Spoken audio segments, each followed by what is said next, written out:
We're a little over 48 hours into the Jeremiah Fears reopened recruitment saga. Yesterday, we gave you a video that was supposed to be about breaking down potential fits and then ended up being like 25 minutes of not that, just me ranting.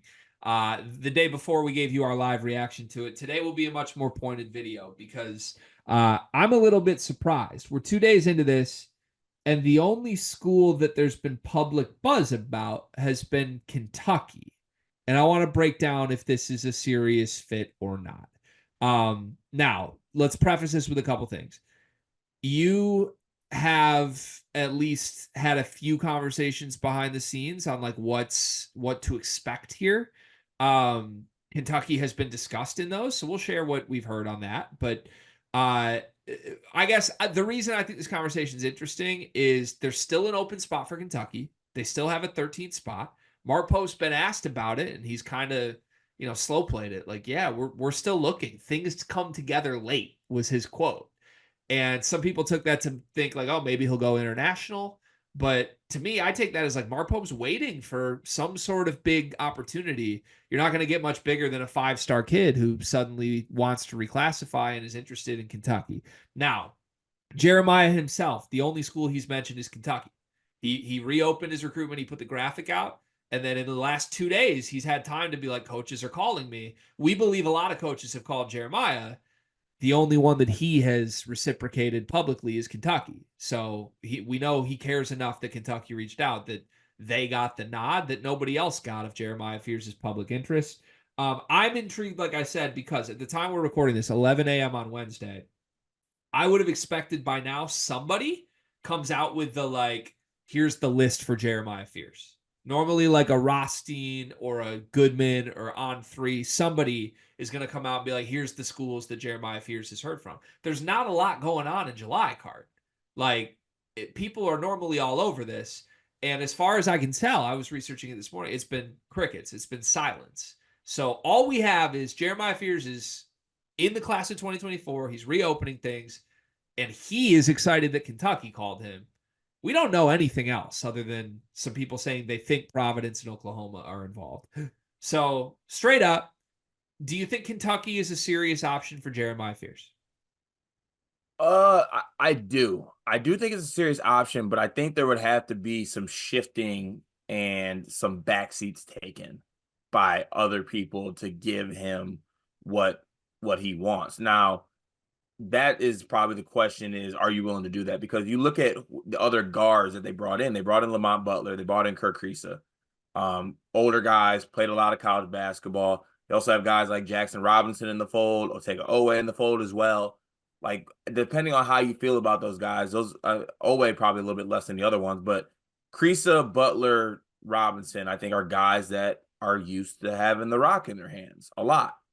So if they did do this, would there have to be some type of shift? Because I'm looking at it, if they just keep all the guys and keep this roster the exact same roles, more traditional roles, you're probably looking at Jeremiah Fears getting a good opportunity, but it'd probably be like what, 20, 22 minutes a game max.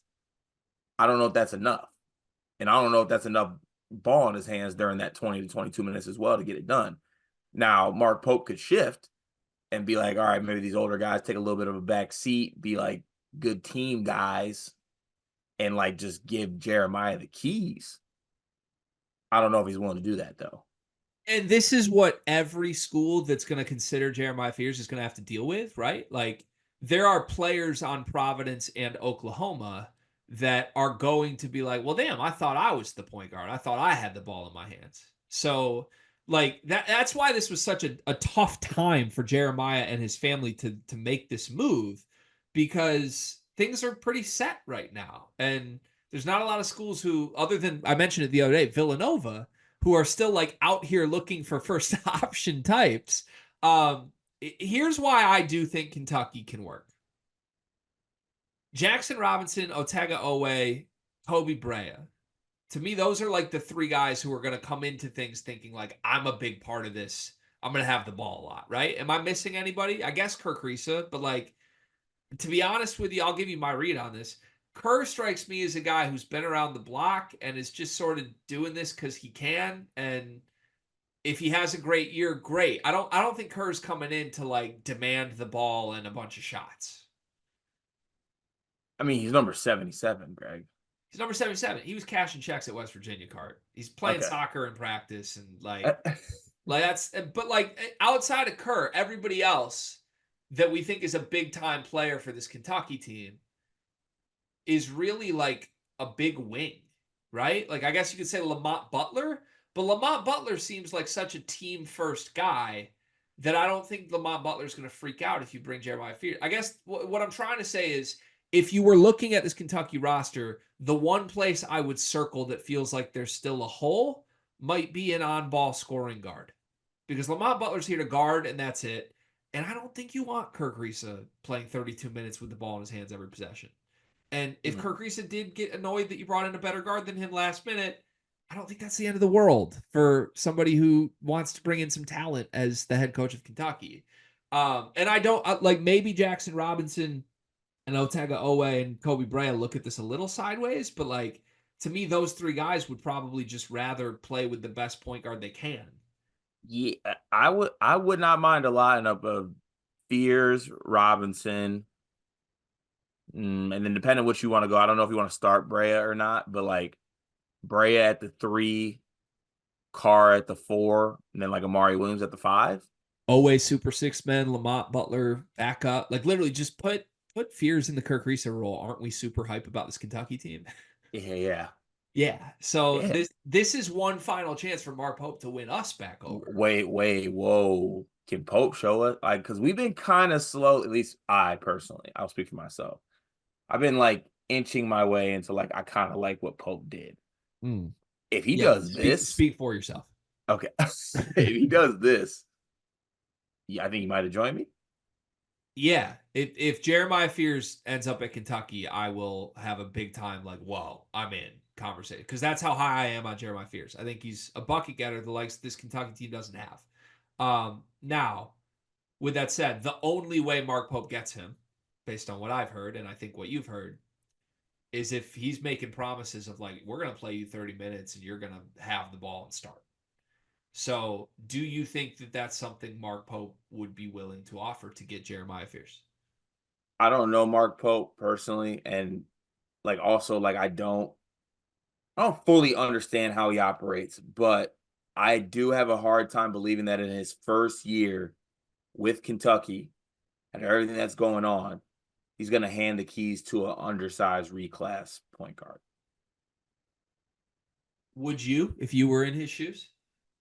Would I actually would because Okay. I think I like Jeremiah better than I like Kirk Risa, Lamont Butler, and yeah, straight up I like them better than I like Jeremiah Fears better than those options. I mean, you and me have agreed on this for years. Like our MO is just make the promise and figure it out later. Like if a talented player wants a promise, just make the promise and then deal with it later. Jasper and Jeremiah are best friends. This helps them in the Jasper thing. Then you talk him. Then you convince Jeremiah one more year to play with your boy. I mean, that would be special. Stunt on Brad Underwood in the process. I think that's on the table here. With that said, I just remembered something else here. The two best players on Kentucky, in my opinion, next year are Jackson Robinson and Kobe Bryant, right? Oh yeah, Those guys came off the bench last year. they did. I feel like there's a way you rearrange this and everyone's happy. Like Like you can make everyone happy in this situation. these guys are pretty established. I'll sacrifice things. Even Kobe Bryant was the second best player on Dayton. He didn't care he was coming off the bench. Jackson Robinson came off the bench. He was the best player on BYU, and now he's running it back to play for his coach again. So like maybe those guys are unselfish enough this could work. It's obviously an obstacle when you have a kid who's 17 years old or however old Jeremiah is, who's tiny and is literally saying like, yeah, I want to go somewhere where they tell me I'm the guy, I need the ball, I need minutes. That's not a great locker room thing. And I know the Fears family has a great reputation. We interviewed him last week. We like him. I believe this kid's a great kid, hard worker, all that. He's also making some crazy demands. So like whoever gets him is going to have to make those demands. And I'll say this: if Mark Pope makes them, I think Kentucky gets him. But I am very skeptical that Mark Pope will make them. Should he? Yes or no? Yeah, yeah, Okay. no brainer. Make it and figure it out later for all the reasons we just said. Okay. That's how I feel. But I also think Mark Pope's an honest guy, and when he gets on the phone with Jeremiah, and Jeremiah's like, "Yep, I need 30 minutes in the ball, and I'll come," and he's gonna be like, "Yeah, I mean, you'll have a chance to compete with Kerr and Lamont for minutes." That's not what he wants to hear. Mark, just lie, man. Because like I don't want to see him go to Oklahoma. To be honest with you, Yeah, I don't either. I want to be in on this Kentucky season. I do. this will do it. This is it. I think this is the final chance, last hope.